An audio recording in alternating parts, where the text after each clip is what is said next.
Well.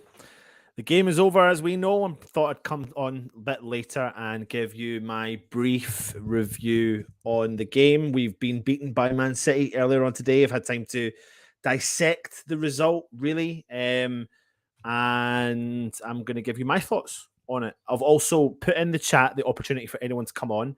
Now, I can see a couple of people coming on. However, Daniela, I know you're there, but I can't physically see you. So can you do me a favor? If you are listening to me, can you come out of the what you're in and try and come back in, log back in again, because you're not showing up on the screen.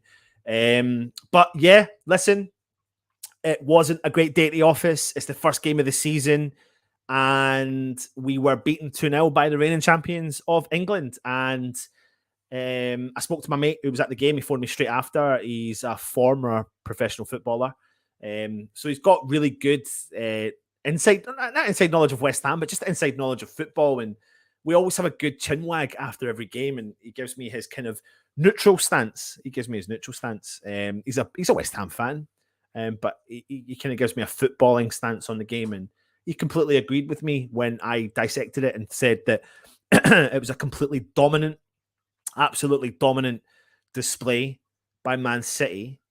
But dominant is a word that people associate with positive and progressive football.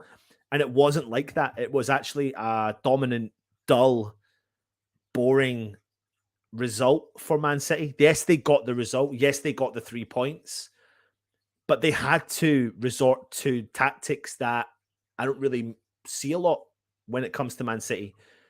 And maybe that bodes well. Maybe that bodes well for how they view West Ham as an opposition. But it was a completely dominant, dull, boring display. And really the difference today was Haaland. He was absolutely phenomenal in the 2 opportunities that he had in the game. He really, really was. His runs were completely like slicing a cake. It was penetrating the defenses. And that was the difference today. And I'm telling you now, and it's a big, bold statement here, but if they didn't have Haaland, if they didn't have that outlet, if they didn't have that striker, I'm not trying to say they wouldn't have won the game today, but it wouldn't have been as a simple 2-0 result. They would have had to have resorted to different tactics. So Haaland gives Man City that option to nullify the opposition threat and stop any of the counters whatsoever. Now, listen, when we go into the first half in particular, it wasn't great by West Ham. We never had any form of urgency moving forwards. We never closed them down at all. And I felt like, yeah, it was that kind of let's invite them on. And the minute they come into our half, we'll push at them a little bit closer. But that sometimes invites West Ham and opposition teams into the Man City hands. Sometimes that's what they want as a team. They want the opposition teams to come at them. Sorry, not to come at them, but even if they come at them, they can counter them as well. So it's a tough one, but it didn't have the vibe that we had when we played them the last game of the season, because West Ham did take the game to Man City, where we didn't do that so much in the first half. Now, the lineup, I think you got the vibe from when we done the show earlier on today that it was a bit maybe I don't know if it was disheartening. What we know is moving forward, this isn't going to be the lineup that West Ham are going to see, because we've got the strength, a couple of more players that have got strength and depth. But obviously Fabianski was in goal. The biggest topic of discussion was that it was either going to be Fabianski or Areola. But Fabianski got the shirt. Of course, he came off injured in the first half, and that's better, Daniela. I'll bring you on in a second if you can hear me. That led to obviously Fabianski coming off injured, led to Areola coming on the park. And obviously, I haven't read anything yet about how serious the injury is. However, what I will say is, in the time that Fabianski spent on the park, he actually provided a really dominant display. He won every single ball that was coming out from a set piece. He was very commanding in the box and looked like the solid Fabianski that we know of old. So fair play to Fabianski until we obviously picked up that injury. But I'll bring the starting lineup again as well. So we had the news that Zuma was literally the only player that was raring to go as a centre-back. Now, since the game has taken place, Moyes has suggested that Diop has not made himself available to play. So I need to just dig in a little bit deeper, but that is what we are hearing, is Diop has not made himself available to play. So Diop's tapped out. Diop's going to be gone over the next couple of weeks. But now West Ham need to offer big amount of strength and depth, because what today's shown, and I've said it for years, if you've watched this channel for a certain length of time, I have said, with an abundance, quite relentlessly, that we need to really resolve our central defence. Now, I felt like Aguerd was definitely going to offer us that. He had class, he has the technique, the ability to raise our game in the central defence, and I think he would have really complemented Zuma. But by missing out and Aguerd getting injured, really puts a lot of pressure onto Zuma, and I think Zuma really lacks that. That va-va-voom in the defense. Like I've always said it, like when you had Winston Reid, you had Ginge, you had one that was more calm and collected, the other one that was throw themselves on the line. And when Winston Reid played with Ogbonna, it was the same. But when you have two players that are reasonably similar, it doesn't work so well. And Dawson, fair play to Dawson, I think he calms down the defense sometimes, albeit he can make some errors. So Dawson picked up a niggle. Diop's not made himself available for selection. Ogbonna's far off, but he is aging and he is coming back from a really bad injury. And that really leaves us in a difficult situation with our defence. It really does. Cresswell, I'm a big Cresswell fan. I ain't sitting here taking people will slate him. I understand that. I get that. But he is a bit slower. He's absolutely slower. And that is going to cause us massive problems in the defence. And I've got some of the stats that I'm going to show to you all relating to the game, and we'll talk through it, and I'll bring on Daniela in a second. But hopefully you can read these stats here. Now, what I've got for you is the first half stats. So you've got ball possession. You've got Man City dominant, 79%, borderline 80%. They had 6 shots to West Ham's 3. They had 1 on target. Of course, when you score a penalty, that doesn't really count. They had 3 off target to West Ham's 1, and both teams had 2 block shots. I'm not going to go on the corner kicks or anything like that, but I'm going to go on big chances. They had 2 big chances, which they took. 1 big chance missed. Shots inside the box, we both had 3. Collectively, shots outside the box, they had 3. Goalkeeper saves in the first half was zilch, 0, none. Now, the big difference here you see is the domination in passing. They had 403 passes, of which they were 93% of those passes were successful, to West Ham's 106, of which 70% of our passes were successful. We attempted 23 long balls, of which we were only successful in 9% of those long balls. So that output was not a great output for West Ham, where their attempts were 26 long balls and 58% of them were successful. They were successful in 50% of their dribbles in the game. West Ham were not successful in any.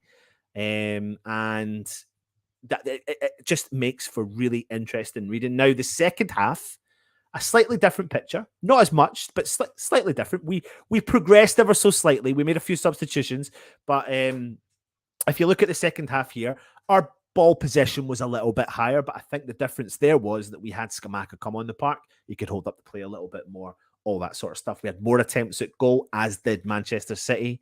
But then you start to move down the rankings here. Areola still didn't have a save to make. He still didn't have a save to make in this game, but Man City did. Ederson had 1 save to make in this whole game. Our passing was a little bit better. We had 151 more 51 passes in total in the second half, and we were 83%. So it was a 10% jump with 50% more passes in the second half. So we started to get better spells in the second half, as you can imagine. But Man City, again, was dominant display in there. But they were regressing in their style of play. This was the total end result. 14 shots from them, 6 shots from us. Shots on target was 2 from them, 1 from them. Goalkeeper saves in the whole game, 1 from Ederson, none from Areola. I'm going to take some form of positives. People might think I'm a bit crazy, but I am. I'm going to talk a lot more about the game, but I'm going to bring on the first guest. If you are interested in coming on and having your say, I have put the link in the chat. Want to have your say, then come and join us by clicking this link.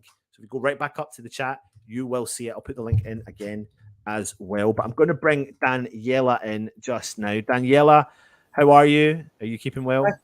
Yeah, guys, First of all, I'd like to say hi to the West Ham Random boys I saw with their peachy t-shirts on.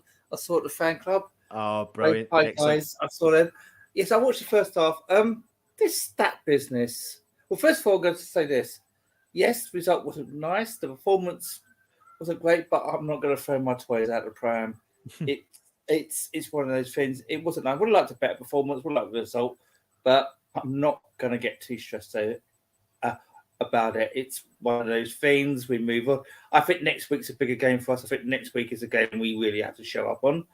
Absolutely. The stats business. Yes, you look at it, 400 passes, but if you actually watch the game, all those passes were between the back four and the midfield. They were going 100%.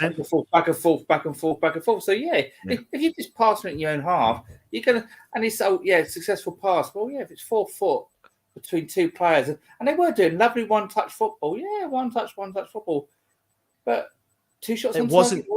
Two shots on target with all their possession is not great. Yeah, that's not great.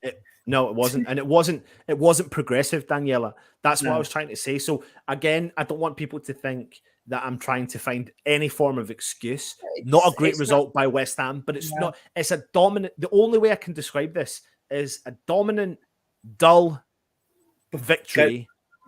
By Man City, and Pep has played a blinder in terms of tactics.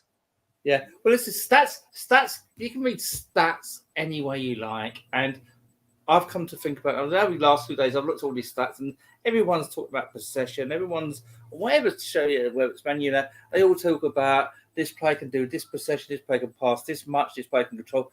There's only two stats that matter to me: shots and shots on target. You can have all the possession in the game. If you don't have a shot on target or you don't have a shot, you ain't going to score. No. So I don't care. You can have 70%. You can have 99% of possession. You only have one shot on target. Yeah. That's bad use of 99% of possession. And that's the only thing you need to worry about. And yes, again, you can look at it and say, well, no one gave us a chance anyway. Yeah, would have liked a better performance. Fabregas got injured early. I'm sorry to say this. Antonio, I think he's come to. I love the guy, great guy for us, but I think he's actually coming to the end of his usefulness as a first team striker for us. And when once Samaka comes in, I actually think it's time to. I'm going to get this player, but we do have to look at the defensive issue with injuries is a problem. We're supposed to be even another defensive person who wants to come to us. If you look at all the gossip and all the transfer rumours, can we get them in? Well, I think a lot of people don't. With transfers, can we talk about transfers? In my opinion, is actually coming from a country. I think the one thing no one actually talks about is the Brexit effect. The rules of actually living here and bringing families over and actually rules. No one's actually talked about that. The changing living rules, the changing visa rules.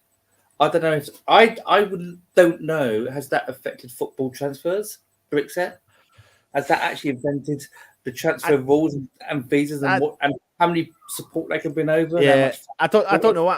I'm going to go back on one of the points you made there, but Antonio, I coincidentally live very close to a massive West Ham fan who lives around the corner from me, and I met him after the game, and we had a right good old chinwag for about 40 minutes, our own individual review. And we both came to the conclusion that we felt really sorry for Antonio today. Yeah. Now, during the first half, they read out a stat, and that was that Areola had more touches than Antonio had in the first half, and Areola was a sub. Now, I don't put that really, down to Antonio as a player. I actually put that down to the service that he was receiving. I thought he had a mixed first half. I thought sometimes he held the ball up okay, but then on the other times, he absolutely bounced the ball off him and gave it away in opposition. But I think in actual fact, he only really had 2 or 3 touches in the first half in total. And that was frustrating to watch.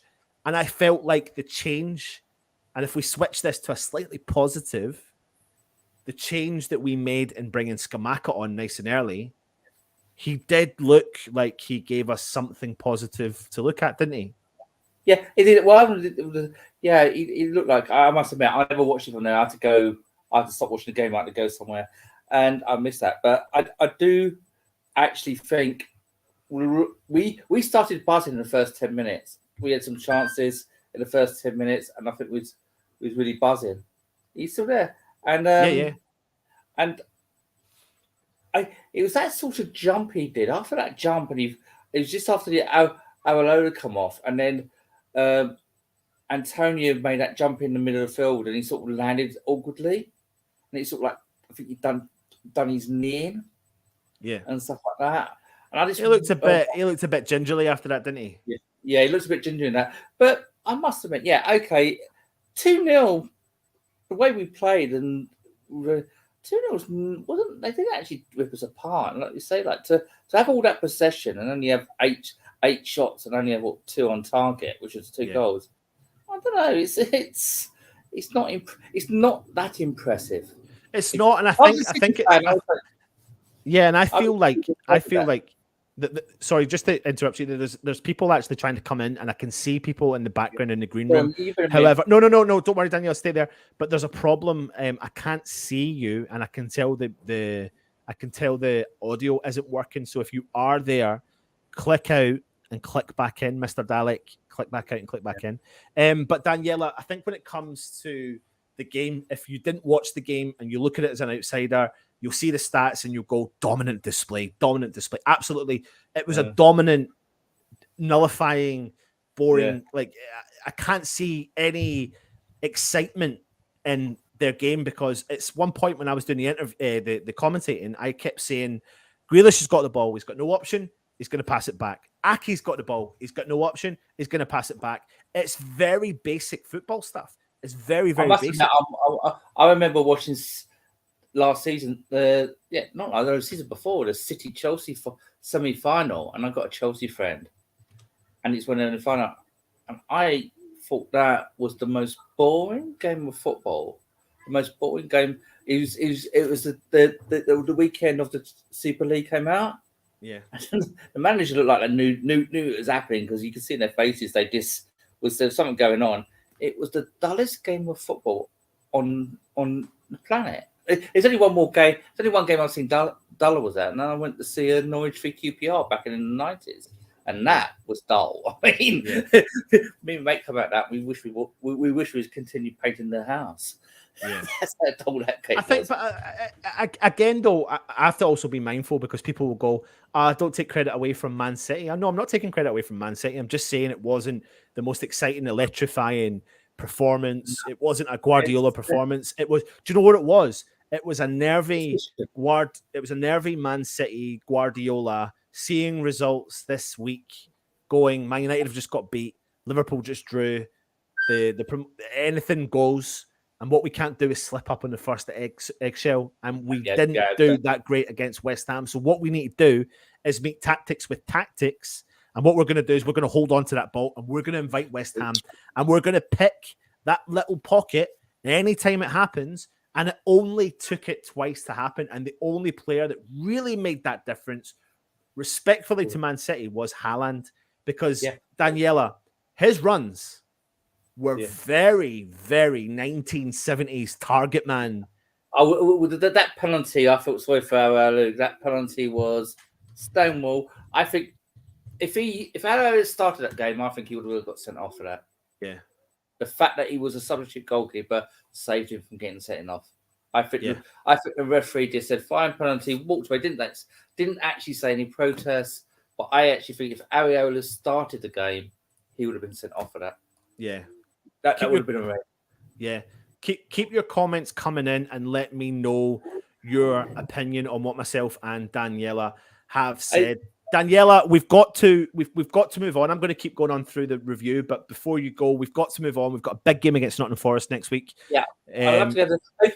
Is there anyone who could give me some advice about getting tickets? Because I wouldn't mind going to see the game. I wouldn't mind going to see the European game. I've not been to the ground yet, and I would like to. If anyone's out there, give me some advice. What's the best way to get some tickets and stuff like that for the European game? The home leg, Daniela. Yeah. Right. So do me a favor, Daniela. Send me an email to westhamnetwork@gmail.com and we'll see what we can do. I think I may have an option for you. Okay, so send me. I'll send that during the listening to the post. But thanks for having me on. No, that's fine. Appreciate it. I'm sorry I missed everyone at the fan club, but I had to leave early, enjoy the sunshine. Yeah, and that, and I hope to see you all soon. And dig up the West Ham Random boys with their PT shirts. Yeah, absolutely. And that. So well done, guys. Yep. Listen, much pleasure, Daniela, and we'll speak to you soon. Thank you very much. Back on the site. Yeah. See you later. Cheers. Bye-bye. Nice to have people on. If you are interested in coming on, please click the following link. Just come on and have a general chit chat with me and let me know your thoughts. But I am going to keep going on about it. I'm going to keep saying it. I feel like it was a dominant, dull display, but Haaland was the difference for Man City. And you can see now that offers them an outlet moving forward. Positives to take for West Ham really was this man when he came on. I mean, David Moyes made the early substitution. He brought Ben Rama. He brought Scamacca on. I thought Scamacca's hold-up play was very good. He was inviting players onto him. He was quite tricky. And there was a couple of times that he'd done a couple of flick-ons, and it had like a negative impact onto Man City's defence. They panicked. They instantly panicked when they saw him. So I feel like that is going to be a problem for many defences in the Premier League. So, it will be interesting as we move along. So many comments in the chat. So let me know your thoughts as we go along. I'm going to jump through them. Again, if you're in the background, I still can't see you, just so you know. It's not coming up as a person, so I don't know if there's something wrong on your end, if you can hear me. Here we go with the rant in the chat from Relaxed Rhino. I think you're going to get that. Yep, absolutely. We were so bad, and if Fab is out long-term, we are seriously in trouble. With no centre-backs and one goalkeeper, we will concede too many goals to compete in the top 10. I think what this game today's taught us is that Moyes is, and even before this game, Moyes knows that there's players that we need to bring in to strengthen the squad. He knows that. He's already said that. But what we do have is a different outlet when Max Cornet comes into the team. Now, I'm not talking about one player, but I'm talking about if we start the game next week, we're talking about potentially two players that changes the whole dynamics of the squad.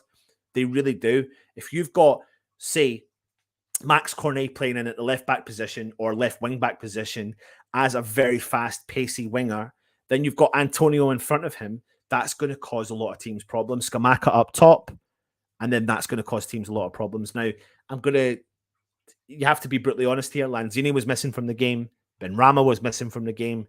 Fornals was missing from the game, and they had no real outlet moving forward. Yep, sorry, I can see that comment. Just to let you know, it's still not working. If you can hear me, it is not working. So maybe just try and reset it and try again if you can. So yeah, I don't doubt for a second we will bring in someone else there. Gutted we lost and didn't score today showed that we are a few pieces of a puzzle missing and injuries are impacting us again so early. Trust the plan. Jerry Moffat says so many players never turned up. They look scared. I think there's also that danger, especially in the first game of the season. Like there was a couple of spells in the second half that we gathered a bit of momentum and a bit of pace about the ball. We held on to possession. And I think Scamacca really made that difference. But players that we needed to get a hold of the ball couldn't get a hold of it. Lanzini couldn't hold it for any strong length, like a good amount of time, which can be a changer. He's a game-changing type of player. I'm by no means saying that he's done at West Ham. Please don't get me wrong for that. But today he was always going to struggle, and he did struggle. They couldn't get the ball to Lanzini, and that was also a bit of a difference because we couldn't penetrate moving forward. So we kind of skipped over those forward players. Bowen never really had a look in. If you ever clocked when Bowen got the ball, Man City had players in and around him relentlessly. They were on top of him all the time. So they were nullifying that threat. They knew he was a threat. And they felt like if they hold the ball, they're inviting West Ham on. They'll find the little penetrating passes through. But they kept playing them back most of the time until obviously Haaland made those runs. At least we still got 594 days without losing by 3 or more goals. Damien, Anton, I thought we showed them too much respect and let them dictate the pace of the game, which we shouldn't, and we were pressing as much like both matches last season. Yeah, I think the biggest problem there was that we showed them respect, and we let them dictate the pace of the game. But the pace of the game was slow. It was slow, and it wasn't one of those kind of great ones. I've got a couple of guests coming in. Dalek, I know you're in the background, mate, but there's something not working on your camera. I don't know why. So you need to just have a look at that again. I'm sorry, mate. I don't know what's going on with that. Okay, but I'll bring on. I can see the other person, so let's bring on Kieran. Kieran, how you doing, mate? You okay? Hey, all mate. Yeah, all good, bro. Yeah. How do you sum that up today, Kieran? It was disappointing, wasn't it, as a performance? But the result I expected, I did pick a 2-0 loss. I thought we'd have more energy about us, but so the loss doesn't bother me so much. It was disappointing with the performance, but I will say this though, you've got to take into account that heat. Because I remember when I first came to Australia, I started playing football on Saturday afternoons in 25, 27 degrees heat. I nearly died by half time. It is so taxing. It takes so much out of it when you're not used to it. And to be there in 32 degrees there today, it would have took a lot out of them. And, especially for Man City, the way they played, it's not that much energy. It's just passing. What we had to do was press, chase them down, and that it's a lot harder to do for us in that heat. And we started off like a train on fire for 2 minutes, and then everyone just seemed to fall apart as they just didn't have the energy to do it, and the conditions didn't allow it. So, do you know what, Kieran? You've made a really valid. You've made a valid point there, because people may turn around and go to you, well, both teams have to play in the heat. However, what Man City did was they didn't really have to play. They just let West Ham do all the running. And they did. They passed it around the back, and it was mental. When I was watching the game, I was like, Grealish has got the ball, and he's not moving forward. Cancelo's got the ball, he's not moving forward. Ruben Diaz has got the ball, he's not moving forward. Now, when you look further into the stats, except for the ball possession and the shots, it doesn't show progressive football. It just shows that they tactically out-tacticked David Moyes today. Simple as that. Simple as that. Yeah. They coached it. And Cancelo was there to sit around. He just run the game for me, that Cancelo. He was superb today, in the first half especially. He was just pinging balls here, pinging balls, without using too much energy. And they were just picking their passes, and they didn't go wild. Even when they went 2-0 up, they didn't go right. Sometimes Man City will say, right, let's stick 5 past them. It weren't that. They just controlled the game with the least amount of output they needed to use. And I think that's what's telling is because it was like Man City didn't turn on the style today. And because they didn't turn on the style, it took just 2 simple opportunities, simple passes, but fantastic. I'm not taking any credit away from Haaland. The runs he made were your old school. Like, do you know what? See, when they happened, I actually kept picturing Psycho. I kept picturing David Cross, and he must be watching that going, that's exactly what I love to do that. I love to be running onto them balls. Yeah, I know. Yeah. I was with my nephew Kieran, who's a big centre forward. He's 14, he's 6'2", and he's actually coincidentally signed for Kilmarnock. And I said to him, I was like, watch his runs. I said, people can't cope with diagonal runs. And that's exactly what Haaland does. He anticipates the pass. He does the diagonal run. The pass is there because they've got the quality to penetrate defences. Our defence had not a single look in. Bang. We can make passes like that. And what he has got is just a blistering turn of pace. It's absolutely rapid. And over that spurt of, say, 5 to 10 yards, I've never seen anyone quicker. For a big man that he is, he just takes strides that seem to be, just going away from people. And he uses his pace well. He times his runs well. But what he has got at Man City is a plethora of players that can play that pass. Yeah. That can put that pass in. They've got Grealish, they've got Foden, they've got Bernardo Silva, they've got De Bruyne, Gundogan. They can pick that pass, and they'll get better at it and better at it as the season goes on, of using him and knowing how he what runs he takes. and it's quite frightening. And when you think, I believe he's the ultimate striker. You know, he can score with left foot, right foot. He's a beast in the air. He bullies defenders. He's solid and he's rapid. He's the ultimate striker. I think he's perfect for the Premier League, and I think his numbers could be frightening by the end of the season. Yeah, I must admit, Kieran, I totally agree with you. Now, let's get on to our striker that came on in the second half in a very rare move by David Moyes. 60 minutes gone. He makes a double substitution. His third of the game, and we get to see Scamacca. So obviously, smoke and mirrors by David Moyes, and Scamacca comes on. Give me your kind of rundown on him. Yeah, I mean, it was encouraging, wasn't it, when he came on? He was looking for the ball. I did like he left the boot in here and there. He didn't mind putting the tackle in, you know, and I think that was something we did lack today. You know, putting something on them, getting up them, give him a little kick here and there and let them know you're there. He let him know he was there. I think he won every aerial duel that he went for, from what I can remember. Yeah. And, it was just encouraging that he was on the pitch. And the one that was offside, he had that header. Yeah, it was good. He looked good. And I think he looked lively, didn't he? He looked like he was. I think what I enjoy about watching a player of what I think he's going to offer to West Ham is that he likes to throw himself about. He likes to invite on the opposition. He's going to drop deep. He's going to do everything that David Moyes wants from a striker. But he looks like he's got that little bit of finesse, that little bit of tactical and genius that can progress the team forward and add real value. Now, the second substitution that came on with him, which I'd said like 5 minutes before, if we're going to make a substitution, I'd put the double whack on, thinking that Ben Rama would feed him.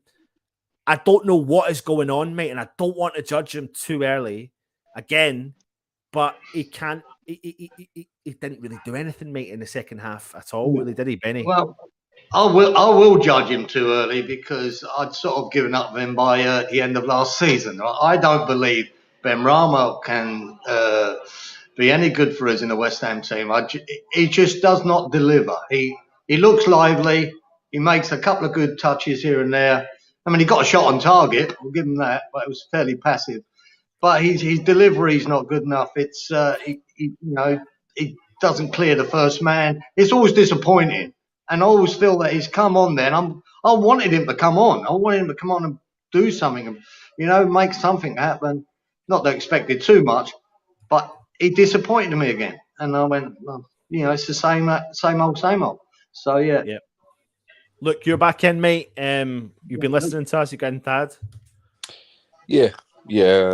Well, I've got a lot of things to add, but I'm in a mood where I'm just trying to. I've got to be a bit more diplomatic the way I go about saying things now. I agree with Ben Rama. I think Ben Rama's just not good enough. He's not a Premier League standard. The best thing we could do, really, or we could have done, is sell him back to Brentford in the summer when we heard that they might have been interested. But as it goes, it didn't go that way, and they weren't. It didn't go through. But last, I think I agree with you that I wanted it to work. I wanted him to come on today and be that spark that we needed. But he just wasn't. He tried, but he didn't have the final skill that he needed. And his performance for me summed up the entire game. Although he did show more promise than most of the players out there. I just thought it was an all-round gutless performance. But then I know that I'm in a minority saying that. I know that a lot of people sort of think it's the opposite, that City were just too good. But I just thought it was a completely piss poor performance today. Yeah, I mean, what's interesting, I think what makes for interesting reading or for interesting thoughts is that this 11, we all know or will be massively shocked as if it's the same 11 that starts the Nottingham Forest game. Now that I don't think would be a shock to us, even if we had drew the game. I don't know if this 11 would be the same 11 as it would be next week. So we now know guaranteed that this isn't good enough. This is not what Moyes will be wanting. But bringing Scamacca on nice and early shows that we've got different outlets. What makes interesting for next week, and we'll wait to the preview, but I'll ask you the questions just now, is you've got Scamacca, you've got Antonio who can drop into the left or play as a second striker. You've got Cornet who is so versatile. He can play anywhere on the left. Much needed pace that we didn't have today, but can also act as a second striker as well. So yes, the result's not great, but look, you sound not down and out. Are you feeling like that? Like, where's your head at? I'm down and out. I'm annoyed. I'm deflated. I feel a bit sick, to be honest with you. Look, do you remember there was a couple of years ago when Liverpool beat us 2 or 3-1? I think it was during the COVID, right? And I think Salah scored on a brilliant counter-attack goal and stuff like that. And after that game, I said that it was Liverpool were too good. They beat us all ends up. They were fantastic. And then a lot of fans were saying that no, we paid them too much respect. We let them play the ball around us. We let them do this to us. We let them do that to us. We shouldn't have been that gutless. Now today, that was for me gutless. That was for me that we didn't. There was a couple of times after they'd gone 1-0 up where they started giving balls away, Man City, and we pounced on it a little bit, and we thought, oh, they're letting us in here. But if I'm not being funny, West Ham fans who used to watch West Ham Upton Park, I know times have changed. I know football's completely changed in a different era, right? But if you let these teams play, they will boss you. They will bully you. They will attack you, and they will score goals, right? It's the little things. If you're not technically at that ability, it's the little things you can do, like getting your tackles in, hit them hard. You know, as soon as you lost the ball, you get into them as soon as you can. You try and get into the spaces that they're not in. You let them know you're there from the first dot. And all we've done today was back off and back off and back off and back off. And we let them play the ball. There was no point where you thought, we're giving it some here. We're putting tackles in. We're going to nudge them off the ball. We're going to, even if we're not going to get the ball, we're going to shoulder barge and we're going to jump up. We're going to try and win that 50-50 header. There was nothing. We literally just went, right, do you know what? You are good. We'll just try and not concede as many goals as we can. And, you know, for me, I'm a West Ham fan. I've been brought up to know that West Ham is, first and foremost, you put effort in. David Moyes is always saying that if you don't run around, you don't play. And all we've done today was go like, right, it's Man City, they're too good for us. It's the first game of the season. That looked like a pre-season game today. That looked like half the players weren't fit enough. They knew that they'd been. We had a really good start. I think first 3 minutes we done really, really well. We were attacking. There was a load of corners. Bowen was unlucky not to score with a great effort. But after that, we just basically went, it's hot day today. Do you know what? We might as well be on the beach still. Let's have it, you know. And it's you know a good what I mean? point. It's a good point you're making there. Looking and kind of question over to you then, Kieran, is it kind of did to me actually did feel like an exhibition match. It did feel like a preseason match, and Man City only had in theory two preseason matches, not including the Community Shield. It was a big deal that they didn't have as many matches, and maybe that's possibly why he chose to run the game the way he did, which was, dull but getting the job done. Let's just hold the play and frustrate the opposition. Maybe that's what Pep decided to do. I don't know. I've never really seen Man City be like that. It was probably tactical and genius, but crap to watch. It's the only way I can describe it, really, for me. Yeah, they did. They used as little energy as they had to, and what we had to do, as Luke said, there we needed to get into them a bit. And the only time I saw that was probably Soufal leaving one on Grealish, and and Skamaka when he started to battle a bit when he came on. All the others were too many passive, non-existent players today. Bowen, I think that's the most non-existent game I've ever seen of his. Yeah. Lanzini wasn't it? Fornal was hit and miss. You know, there was Souček was okay, but we didn't lay a finger on them. We didn't lay a finger on them. I think we had to. Now they had their tactics set. They were just going to pass it around, and then pick an opportunity. It was time to ruffle their feathers and get up them a little bit. Yeah. And we never, ever did it. We just kept let them pass. We got a shape and said, well, go on then, make the pass that's going to get you a goal. And they did. Yeah. And I found it strange, and we never changed it. No. You know, after the first half, we've got to change. Look, boys, come on, let's come out and settle and get up. You know, and I think we only had a 5-minute spell that was any good. Yeah, that's definitely a valid point. Is after the first half, you think, right, we need to change this because, you know, it's only 1-0, it's a penalty, albeit it was a fantastic run, but it's still there for the taking. let's take the game to Man City. Exactly. Like the players are capable of doing that, and that's maybe Moyes' mindset was, I'm going to take the game to Man City by making 2 early subs. So in theory, on paper, making the subs that he made is what we called for last year. Making them that early is what we called for last year. The problem we're finding is that maybe we don't have the Ben Ramas of the world who maybe just aren't there, aren't doing the job, and it shows that we need players like Cornet and other strength and depth, creative players that can do the job. I'm not trying to say, for example, Lanzini's finished. I'm trying to say that a game like today wasn't a Lanzini game. I think today, like, I get where you're coming from. That at times you can try and play too much football, if you get what I mean. I think in the first half an hour, we played hoofball. Every time we got the ball, we were just banging it upfield to Antonio, trying to get upfield away from the goal. Bit of old school football, and that sometimes is what you need. You need to just stop. But you know what? We can't beat them on the floor. We can't beat them through technical football because they're better than us at doing that. So let's do what we can do. Let's try and do the set pieces like David Moyes used to get us perfect. You know, Creswell would be, pinging balls in the box and stuff like that. I'm not saying that Man City would give us a chance, but comes a point where you go, do you know what? If I can't beat you with a football, I'm going to beat you with my body. So when that ball goes up in the air, I'm going to knock you with my shoulder. It's a bit of dirty tactics, whatever you call it, but I'm not trying to think that this is the way it should be. But if you ask someone like Julian Dix, right?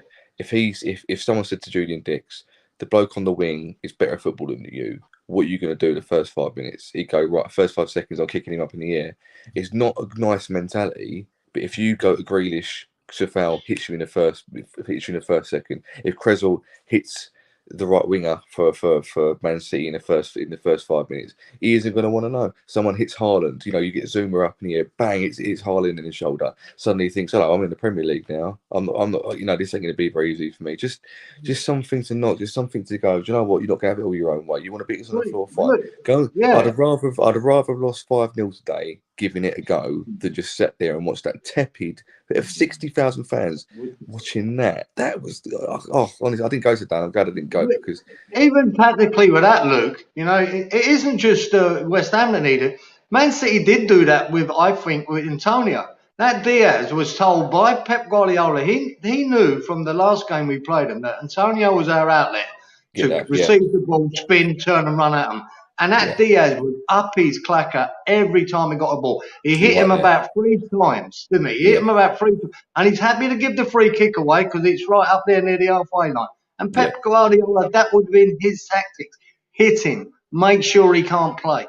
And they did. They done it to us. They done both things. They done technically to us, and they did the old school stuff to us. They done us both. Yeah. You're right. I agree. You're right.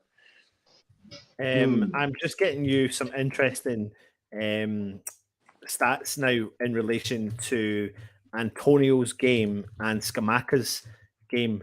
Now, if you bear with me with this, Antonio played 57 minutes of the game. He had 11 touches in his whole of those 57 minutes. He had 2 successful passes from 4 attempts, 2 successful ground duels, 1 from 3, 1 aerial duel, 1 from 3, and 5 times he did lose possession. Now, Scamacca played 33 minutes, had 9 touches. He had 100% accurate passes, 100% long ball passes, 1 ground duel, 1, which was 100%, and 3 out of 4 aerial duels, 1. But what really is quite interesting is when you look at the 2 players' heat maps from the game. So this is Antonio's heat map from today's game. So you can see him in and around the box, but you can see the drastic differences there. He's dropping back, and he does predominantly sit on the left-hand side. And then Scamacca comes on, and you can see there the amount of work rate he does and where he's based and what he's doing. What I'm seeing from this is that everyone's talking about Antonio getting pushed out into the left. Maybe that is the right answer. Maybe it is. Put Antonio out in the left, put Scamacca up top, and maybe together between them and Cornet, they're going to cause a lot of opposition problems. Yeah. But then if I bring into the Haaland heat map, you can see, the work rate that he puts in to the game. He's a hard worker. He knows when to drop deep, but he's all over that 18-yard box. And he knows exactly what he needs to do. So it's really interesting when you look at it like that and where they run on the park and stuff. What do you guys think? Go on, look. Yeah, even without the movement, he's obviously I'm slagging West Ham off a little bit here, but the second goal was world class because the ball through for him, and the way he's just left the defender for dead. We had a makeshift defence as well today, so that made it even worse. I think he is going to be one of the top players, but it's like I said to you, Anton, earlier. As much as David Moyes can put out this team and that team. I think the message was sent out from the start was that little things like Fabianski being in goal and not Areola, when Areola was brought in to be our number one goalkeeper. You don't agree with Scamacca being on the bench and coming on, but then to me the team was so divided at the back, and it's kind of like going we're a bit here and there. I know that Agerd has got an injury, so it was unfortunate that he couldn't start the game, and partner Zuma and stuff like that. But we've got players that are almost, not fitting their roles. So Antonio is a striker. So why is he getting dragged down to the left? Why is our striker being bullied by their defenders, pushing? Is he naturally going out to the left, or is he being pushed out to the left because he can't get anywhere from the defenders? Would Haaland let himself be bullied to go onto the wing? That's the difference between the two players. Haaland might be the best technical striker, but he knows what he's about and he knows where he can go. He's got good players around him. But is Antonio going through natural thought, being a winger? I'm going to go and play on the wing now to help my support my players. I don't think he is, Luke. I think this is a Moyes tactic, mate. I always believe it. I think Moyes wants him to move from left to right to the middle. Because if he didn't, Moyes, he wouldn't be playing. He'd hook him. No. I'm telling you to stay in the middle, you would, wouldn't you? You'd know where you'd get away with pulling out to the left every time you wanted to if Moyes didn't want that to happen. So I always believe that, it's partly Moyes wants him to be a fluid forward to move left and right. And the idea of that is to drag defenders out and then people like Bowen and Fornells come inside you and create space. But, I find it hard to blame Antonio for that. I think it's a Moyes tactic. Yeah, absolutely. There was a comment here. Here we are. Narky is saying Scamacca looked good, look forwards, seeing him play, looking forward to seeing him play more. Not sure Benny got a single decent pass in the box. Now, I've actually got his game stats in front of me. He had 40, so he played, this is Ben Rama. He played 33 minutes. He got 14 touches and he made 100% successful passes. So his accurate passes was 100% success rate. So that was 7 out of 7. However, his crossing accuracy was 0%. He attempted 3 and failed on 3. He lost possession 6 times. He was offside twice. And that really pissed me off one of the times in particular. Yeah, mate. It was a particular run, and any player who's got the confidence can see the line by a million miles away. His back was to the line. Yeah. And in actual fact, if his back wasn't to the line, he actually had the time to look across, get the ball, and still have time. But he just like I wasn't headless chicken. It was a little bit like headless chicken, yeah. He ran into space to be 2 yards off. You know what I mean? And then, what's the point? You know what I mean? It's not as if you're not going to get pulled upwards. It's just not going to happen. Lawrence, thank you very much for joining us, my man. How you doing?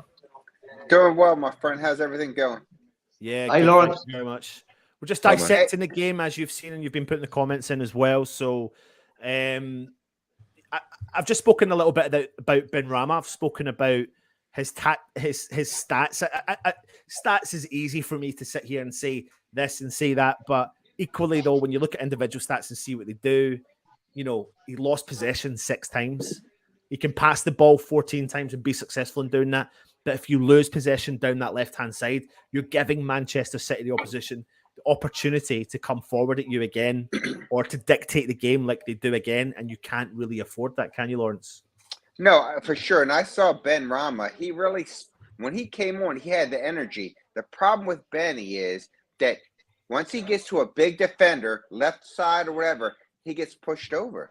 But I mean, today I saw hustle. I saw more hustle from Benny than I saw from the rest of the squad. And not to change back, but holistically, today we were out conditioned. We were slow. I mean, I saw from Bellwood. I saw it from all the players. I mean, and I know we'll talk about it's Man City would give it a pass. I do not give it a pass. If I look at the players and if I see the players and how they are, we were not. And I was worried about this because I saw preseason. We looked a little slow, and I was like, okay, it's preseason. We're just in conditioning mode. But what I saw today, I will not give a pass because we played Man City. I will not because we could have played better. Yeah. And I thought Benny, who I'm not the huge fan of, he probably had the most energy when he popped off when he came in there. So that's just my opinion. And I wanted to pop on about that because honestly, I mean, we cannot, in my opinion, and Geezer's been a fan for a long time, and I'm starting to get a couple years over Geezer, but I am not settling for 7+. I'm not settling for 7+. My expectation is, and Moise is playing there, we need to go for 6+. And for us, and I don't mind if we have hustle and effort, I'm all good. But what I saw today, I'm not giving it a pass.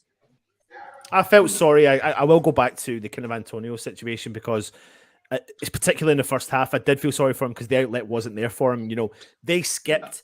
Fornals was nowhere to be seen today. Lanzini was, you know, in actual fact, at one point I genuinely forgot Lanzini was playing, but that's not really necessarily Lanzini's fault.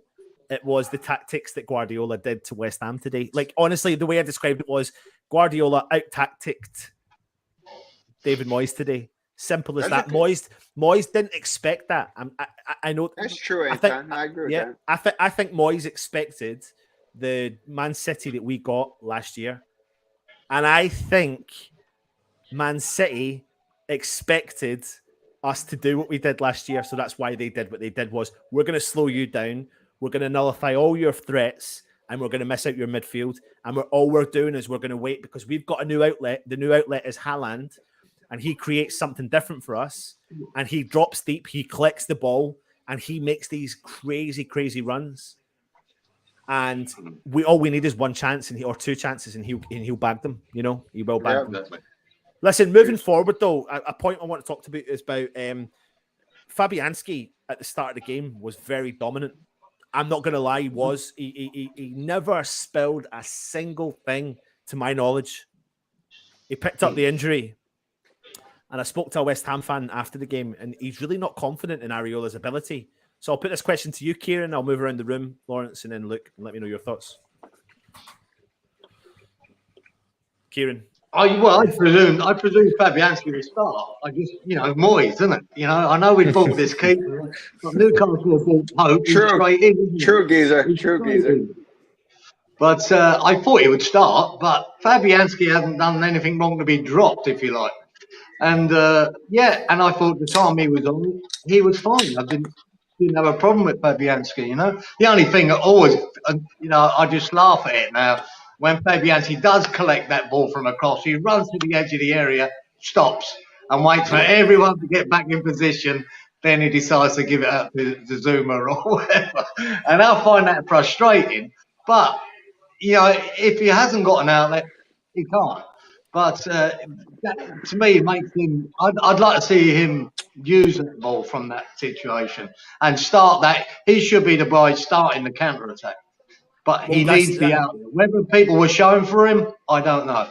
It's hard to say from a Kieran, isn't it? That's the interest. And I want to bring up this comment from Mandy G. If Cornet hits the ground running, Benny won't get on the pitch. And I think that adds into what you've said, Kieran, because I think Cornet is the sort of player that will show for the ball from the keeper. I reckon Cornet can be, if we play him in the wing, he's a proper winger. He can get past people. He's got the pace to do it, and he can get balls across. Benrahma can't. He's too slow. I'm telling you that now. I thought he was a quick player. He's got quick little feet, but when he goes right, he's not that quick.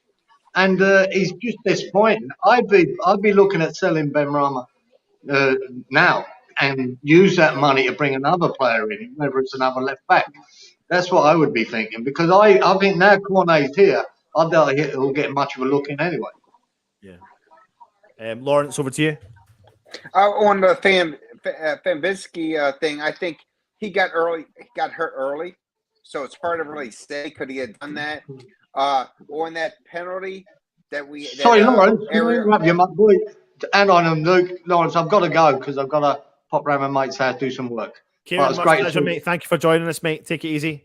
Take care, buddy. Take care, buddy. Take care, bud. But yeah, for the Fab going out and hurt and stuff like that, it was so early, it's hard to judge, you know. And I think with Areola and what he did there, that was a problem. And if you guys really watch that, and I want to hear your opinion, is I think Johnson was out of place. If you watch when the penalty, he went there, Johnson was shifting to his right. And that's his natural position. So we put Johnson, because he had to, in a central back. But if you really look at that process and how it happened, was Johnson was to the right. And I think we had to do what we had to do on that point. And Ariel had to do whatever, you know, to stop that. So with Fab, I don't know. The jury's still out. I still think Areola should be our starter. My biggest concern with the manner in which we conceded today was I don't really know many defenders in the world that could stop Haaland's run. That's true too. Genuinely mean this, right? I was thinking about it. He is everything in a striker. Like, and I've heard a lot of people say, doubt him. He's going to be a slow starter. He's going to do this. He's going to do that.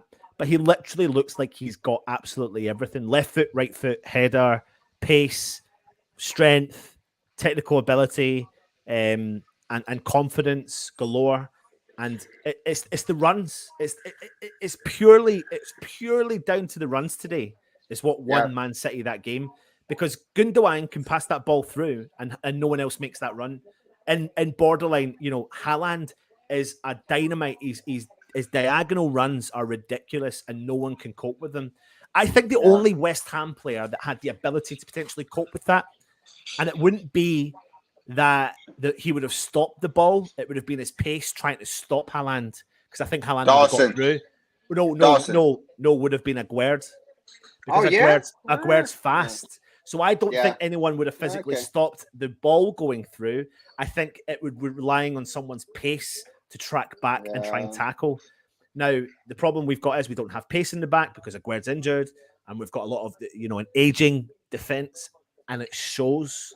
It shows. But the downside is, or the only positive I can say is, we were up against a world-class striker that can literally, he'll do that to all the teams. He's shown it in the Champions League. He's shown it in the Bundesliga. He will do that to a lot of teams.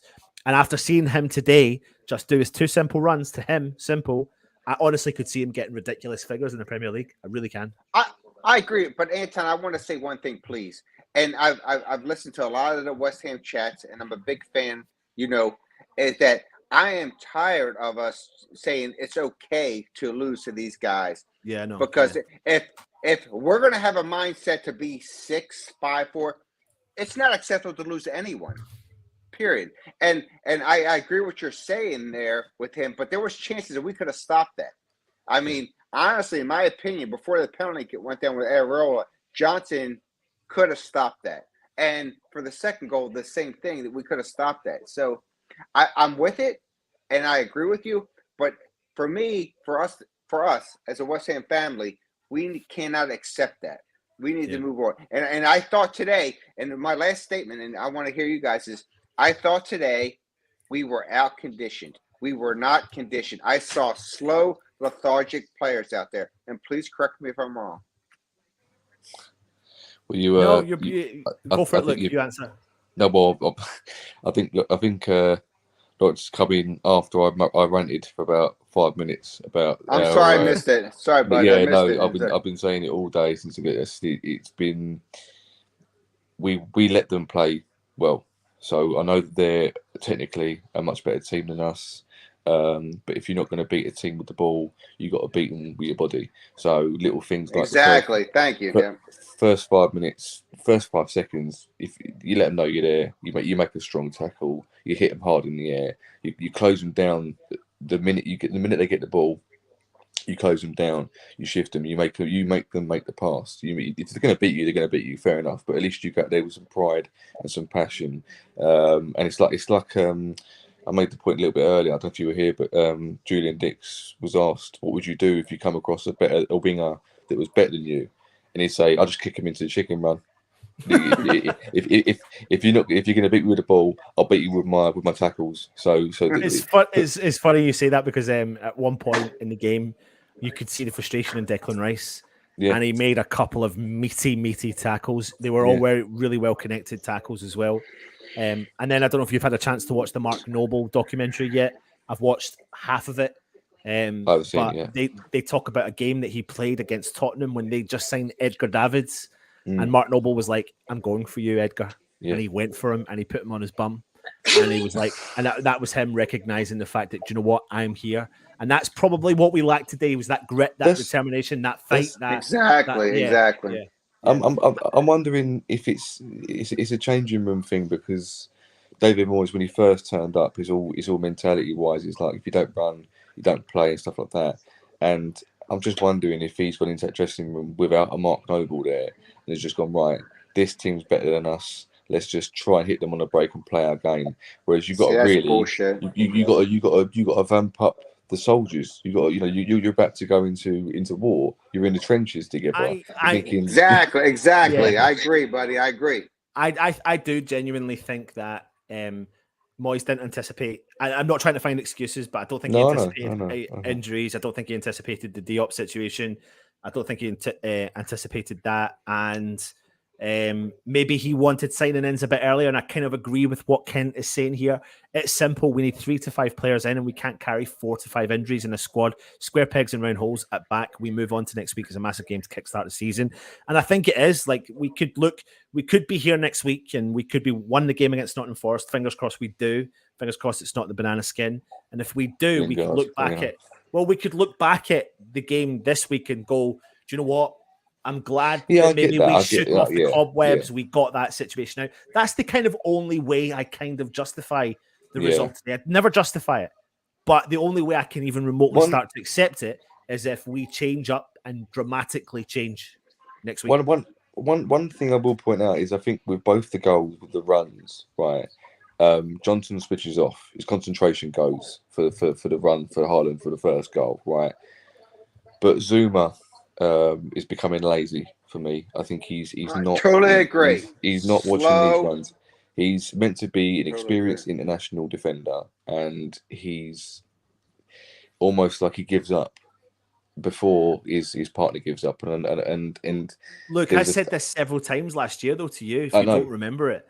I know, and I might have disagreed at the time, but I think I agreed with you after the Frankfurt second leg, when you could see that he'd left Dawson isolated, and that's why we conceded the goal out there. And like my mentality completely changed then, and I was like, do you know what? Maybe there's some truth to this. And today, you see the second goal. Haaland's through. He's going to score the second goal. It's done, right? But you could see, I think the players, just as soon as he went through, went, oh, he's gone. He's through. They gave up. Yeah, exactly. Totally agree, buddy. Totally agree. But I don't put down it's laziness to Zuma. I actually think Zuma carries a knock. I think Zuma.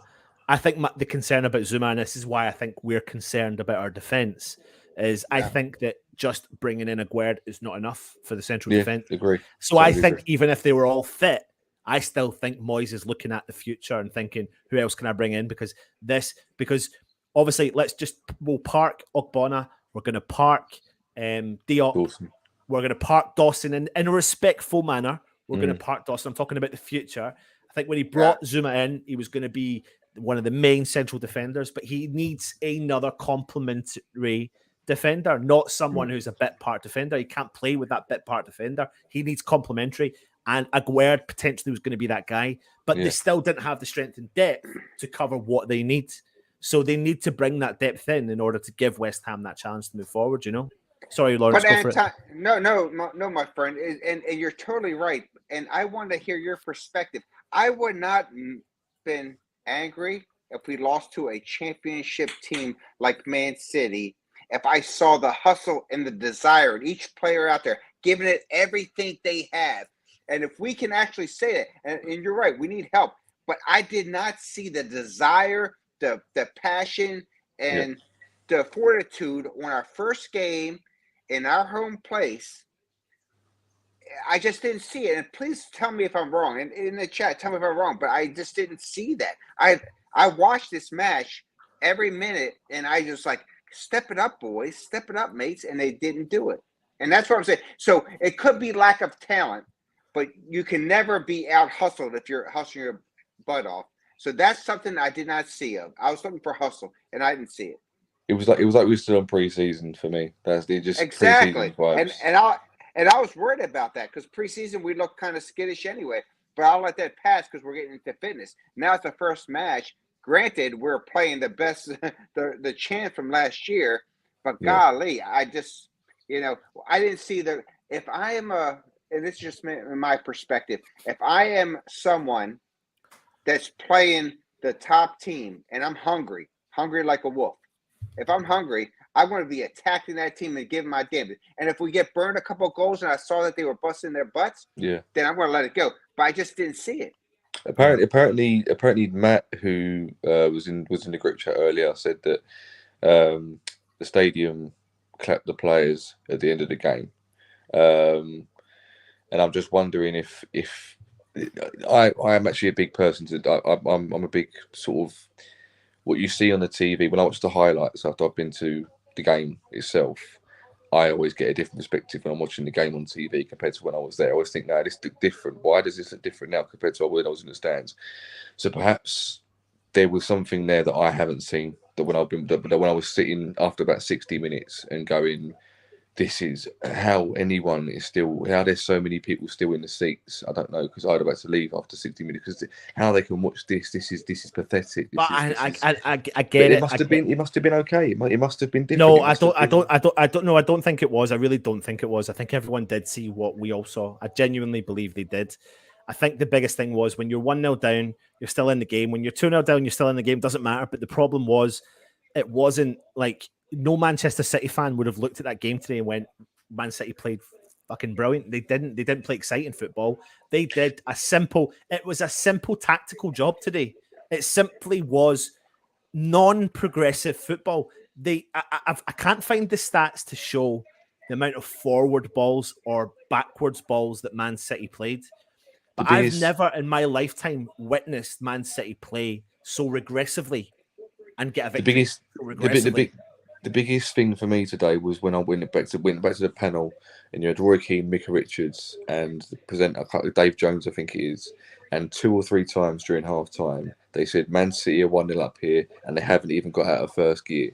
That was like almost like, well, they can see it that they haven't even had to get out of first gear, and they're beating us 1-0 half time, and that kind of said everything because we hadn't made them get out of first gear. They might as well have been in reverse and they'd have still done more. Yeah. You know what I mean? Matt's saying here Haaland is one of the best, if not the best striker in the world. He had 3 chances, scored 2 goals. I agree with that. That's the difference. He also said we still don't have a squad yet. Look at our subs and look at theirs, a couple 100 million on the bench to them. Without Haaland from Tommy, who knows? He has during our best 5 minutes in the game. And that's true. That's the funny thing. We had a really good spell of play. And that was what made this. That's what made the second goal so frustrating because sucker punch. We were rolling then. Yeah, it was the sucker punch. It was the sucker punch. And I was like, fuck, man. No, that's not what you wanted, We were, exactly. Yeah. I'm just going to read through the comments and then we'll kind of close off. GT 200 Lambretta, too warm to hoofball. Antonio was lightweight. Neil Turner says Diop is sulking and refusing to play. Get rid as soon as possible. Matt and Luke, you're at it again. So what's the plan? Luke, get 2-3 players sent off and ship 7-8 goals. Man City didn't get out the first gear and we're comfortable at 2-0. We went for it 1-0 and they craved us open. In a way, yeah. In a way, that's what I would want to. I'd rather. Listen, let's read that. Oh, sorry, you're taking it away now. All right, there you go. In a way, yeah. because I'd have rather have seen us chip twice as many goals and actually give some heart and desire rather than just go, we'll lose 1-0, but at least we'll lose. But yeah, to me personally, maybe I'm being stupid saying that, but to me, I'd rather see some heart and desire and go and lose by a lot. But I totally agree with you, my friend. Totally agree. Yeah. Mandy's saying Cornet left, Bowen right, and Rice and Suchek in the middle. Tommy Black says, yeah, Antonio's never ever played down the middle. Why are we even talking about this? Like, have you ever watched West Ham the last 2 years? Will we keep Benny? This transfer force can have him. Cornet will be blessing on that left wing position. Mandy says Benny goes for low percentage passes sometimes. I tell you what. Just on Ben, right? There was a moment. I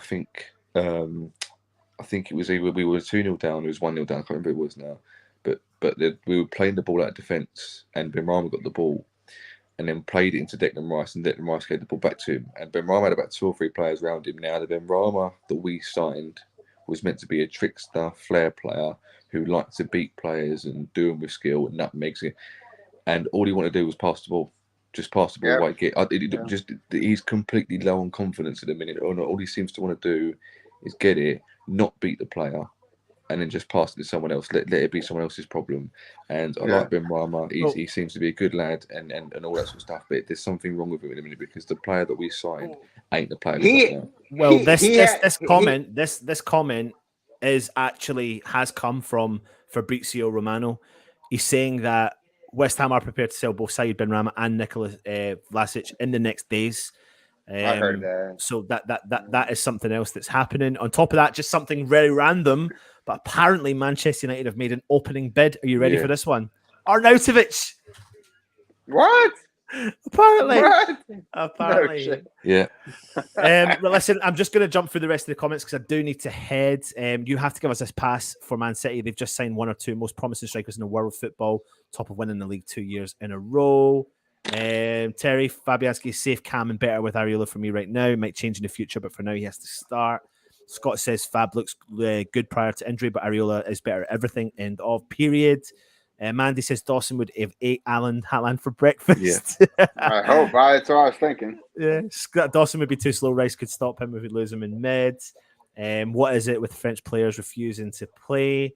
Tommy says literally Skamaka, first thing he did when he came onto the pitch was he sat down a defender and a 2 with his strength. He did. Mendy says he didn't put himself forward to play in the last couple of games, and we'll see what happens with that in the next couple of weeks. What makes it interesting is if Diop is going out the door, and if we are led to believe that Benrahma and Vlasic are also going out the door, well, he's going to be a very busy man. Very busy man. But I don't get this. Put yourself forward to play. Surely the manager picks the team. That to me sounds like, right, who wants to play? Do you want to play? Do you want to play? Do you fancy a go on the right wing? Do you? No, you don't. No, you don't want to play up front. No, okay, right. No, that doesn't. No, Mandy, it was. They focused on the temperature gauge there inside the stadium. I think that's why they done loads of the water breaks. It was 30. One point it was 32.2 degrees down at the thing there. Pat Holland is saying, "Good morning, everyone. Very disappointing." I think we underestimate how good City are. No, I don't. I absolutely don't. I don't think we do. Yeah, I completely understand that they are borderline one of the best teams in the world. Get it? I get it. I'm just saying that they beat us not with their typical tactics. They beat us with a regressive, dull, dominant style of play today. Simple. They were dominant. They never let us play. I mean, the first half stats. I don't know if you guys seen them before you came on. The first half stats. Are look at the passing, 403 passes to 106, of which 93% of their passes was successful to West Ham's 70%. So we never had a look in.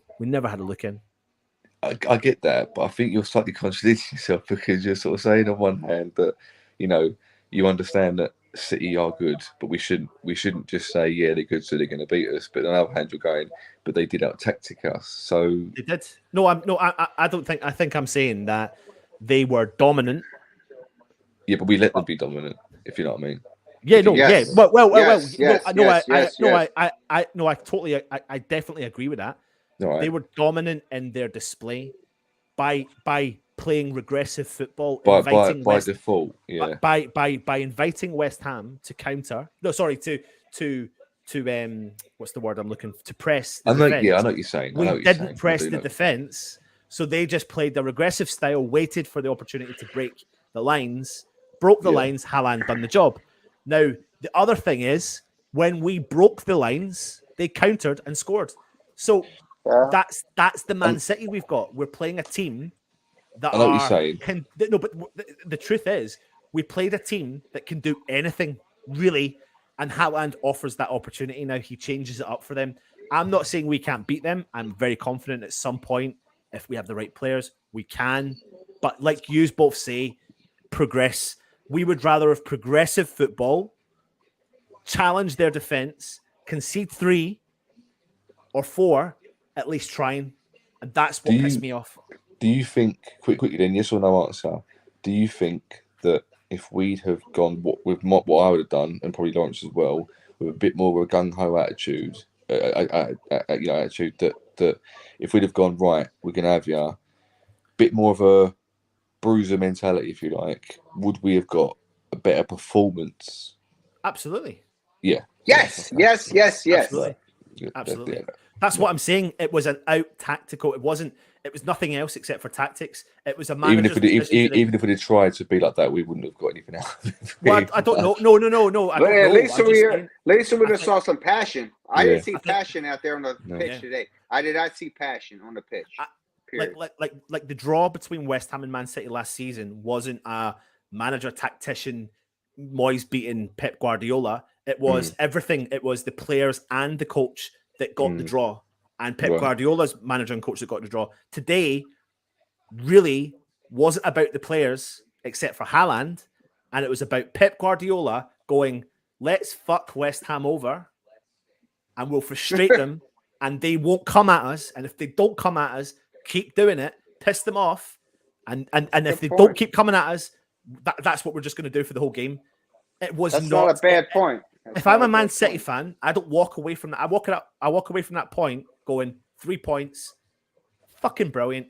But we didn't play exciting football. They didn't play exciting football. Don't care what anyone says. Manchester City did not play exciting football today. They out-tacticked us today. Simple as that. Anyway, listen, lads, I do need to go because my wife's going to fucking kill me. I've been on stream for about 5 hours today, and it's ridiculous. So, happy listen. Life. We need to stay positive, though. We've got Nottingham Forest coming up next week. We've got loads of shows coming up. Keep your eyes on the channel, of course. Lawrence, thank you very much for joining us this evening. It's been a pleasure to talk to you again. Nice to meet you guys. Thank you. Thanks for having me on. Absolutely. No worries at all. Luke, stay safe, my friend, and I'll speak to you all very soon. If you're new around here, please hit the subscribe button. Please hit the thumbs up. Like it's Luke. Luke's got like me. Luke's smart. Great minds, mate. Great minds. Take it easy. Much love. Come on, you irons. Come on, you irons. Come on, you irons.